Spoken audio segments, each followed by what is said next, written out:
In football, you were given 4 chances to go 10 yards. After the fourth attempt to reach 10 yards, you're forced to turn over the ball to the opposing team where the ball was at your last attempt.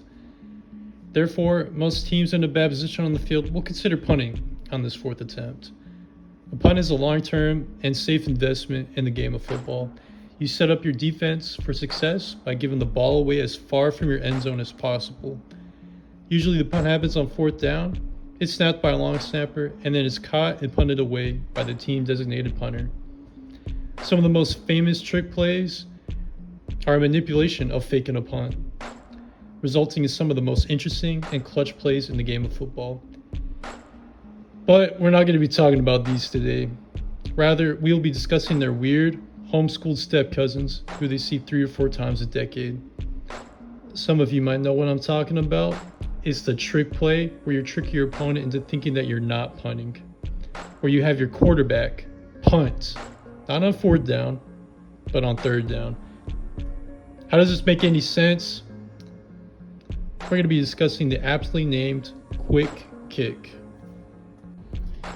There's quite a history of a quick kick in the NFL. Let's get into it.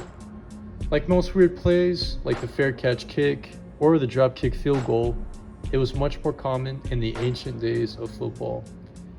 These were the days where defenses were king and offenses were, quite frankly, pretty pitiful. There's no targeting fouls, concussions were probably, I should say definitely more rampant, and players sometimes missed games just because they forgot they had overtime as a plumber. As the sport of American football became more refined, more popular, and more profitable, offenses began to emerge and become the more exciting part of the game. Now, naturally, this led to less punts, more going for it on fourth down, and just less of these less exciting parts of the game. Now, as we are in the modern era of football, this play is endangered, with a quick kick occurring less than 8 times in the NFL since the year 2000, at least according to my research.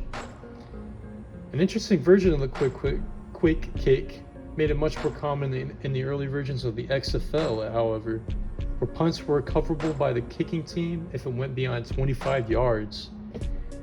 In the NCAA football, quick kicks have essentially the same history as the NFL, with it being more rare in the bowl and playoff eras of college football, and much more common in the early days of college football. The big question I want to answer with this video is why would any coach in their right minds call for the quarterback to punt on third down? There's a variety of factors besides an intoxicated coaching staff.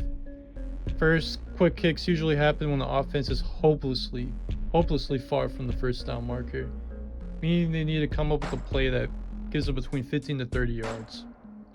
Why not just catch the defense by surprise and try to get a good punt in? A second factor includes the ability of your quarterback. Did he punt or kick in high school? As he practiced this play? Is he cool under pressure and pretty good at lying? Does the actual punter, the guy getting paid for his leg, suck? Perhaps the most interesting factor is setting up a narrative for a fake quick kick, where you make the defense assume a punt is going to come on third down and then make a play while the defense is confused.